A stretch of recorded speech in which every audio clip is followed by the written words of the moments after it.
I still remember that day as if it happened yesterday. The day the whole village couldn't believe what they were seeing. I had watched her grow up, and I had watched him struggle. And yet, together, they did something no one expected. Our village, Kizingo, sits by the banks of the Louise River. The sun rises over red earth and palm trees, and the sound of goats and drums fills the mornings. Everyone knows everyone here, and gossip travels faster than the river current. Her name was Amina. Even as a child, she was gentle but fierce, always helping her mother grind maize at the sun-baked millstones or carrying water from the river. Life had marked her face with scars from a childhood illness, and some whispered cruelly about it. His name was Jabari. He had been strong once, a boy who raced through the village streets like the wind. But an accident left him in a wheelchair. People pitied him, but he carried himself with quiet dignity. He knew the ways of the forest and the river, could mend anything with his hands, and had a mind sharper than any man I knew. Most of us thought she would marry a strong young man from a wealthy family. But she wasn't like that. Amina saw something in Jabari that no one else did. I watched them sit by the river, her laughter like water over stones, his eyes lighting up in a way I had never seen before. She would visit him daily, carrying food, helping him with chores. And soon, everyone began to notice. The whispers began too. Why would she marry a man in a wheelchair?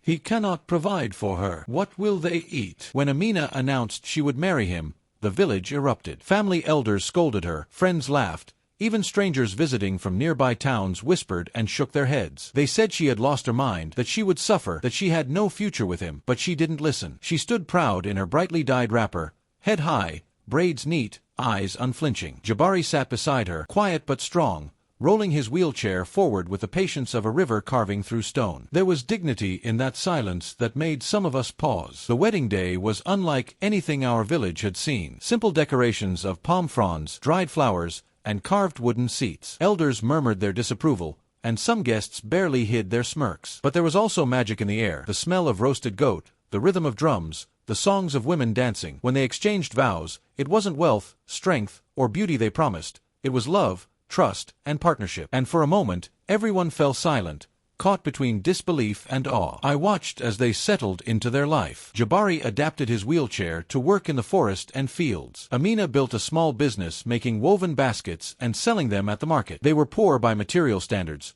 but rich in ingenuity and partnership. And yet, the whispers never completely stopped. Some still doubted him, mocked her, saying she had made a foolish choice. And then came the day no one could have predicted. Jabari, quiet and humble all these years, revealed a secret. He had been learning, inventing, and planning in his spare time. Hidden beneath their simple hut were tools, maps, and plans for an irrigation system that could change the village's crops forever. He demonstrated it. The river's water, which once barely reached the far fields, now flowed evenly through canals he had built.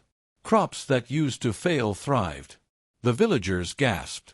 Those who mocked him, their mouths fell open. The man they laughed at had transformed our entire village. From that day forward, people spoke of them differently. No longer were they the laughingstock. They were pioneers, innovators, and a symbol of true partnership. Amina and Jabari proved that love, resilience, and vision matter more than wealth or physical strength. Even now, years later, when I walk past the fields and see the water flowing, I remember the couple who changed not only their fate but ours as well. And every time someone doubts the power of love or courage, I tell them the story of Amina and Jabari.